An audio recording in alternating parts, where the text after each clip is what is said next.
নমস্কাৰ সুপ্ৰভাত এষ্ট্ৰলাইভ অসমৰ দৈনিক ৰাশিফল অনুষ্ঠানটিলৈ মই জুৰি কলিতাই আপোনালোক সকলোকে স্বাগতম জনাইছোঁ।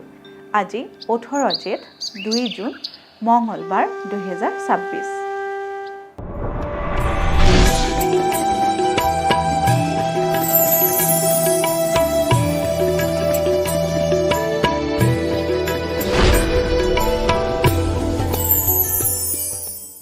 পঞ্চাং অনুসৰি আজিৰ দিনটো ৰাশিফল মেষ ৰাশি।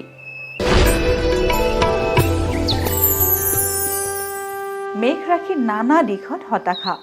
মেষ ৰাশি জাতক জাতিকাসকলৰ আজিৰ দিনটোত মানসিক অৱসাদৰ সৃষ্টি হ'ব পাৰে। গতিকে কৰ্মক্ষেত্ৰত যাওঁতে আপোনালোকে নিজৰ মনটো উৎফুল্লিত কৰিহে আগবাঢ়িব।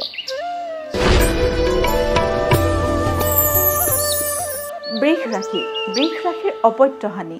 বৃষ ৰাশিৰ জাতক জাতিকাসকলে আজিৰ দিনটোত নিজৰ সন্তানৰ বিশেষ যত্ন ল'ব। আজিৰ দিনটোত আপোনালোকৰ সন্তানৰ যিকোনো ধৰণৰ ক্ষয় ক্ষতি হোৱাৰ যোগে দেখা দিছে।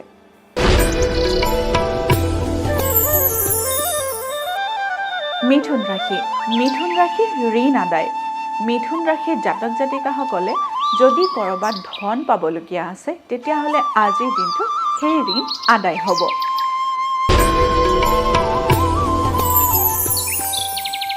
কৰ্কট ৰাশি। কৰ্কট ৰাশি ব্যয় বৃদ্ধি।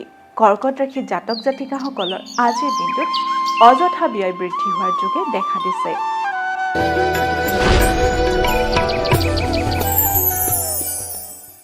সিংহ ৰাশি।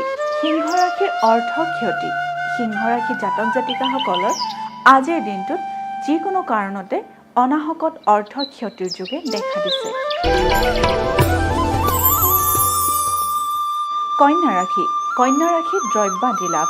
কন্যা ৰাশিৰ জাতক জাতিকাসকলে আজিৰ দিনটোত যিকোনো ধৰণৰ সৰু সুৰা বস্তু লাভ কৰাৰ যোগে দেখা দিছে।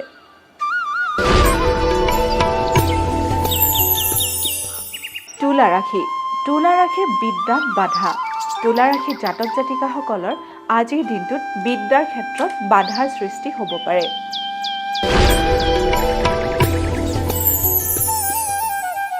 বৃশ্চিক ৰাশি। বৃশ্চিক ৰাশিৰ গৃহ অশান্তি। বৃশ্চিক ৰাশিৰ জাতক জাতিকাসকলে আজিৰ দিনটোত ঘৰুৱা সমস্যাৰ ক্ষেত্ৰত ভুগিব পাৰে।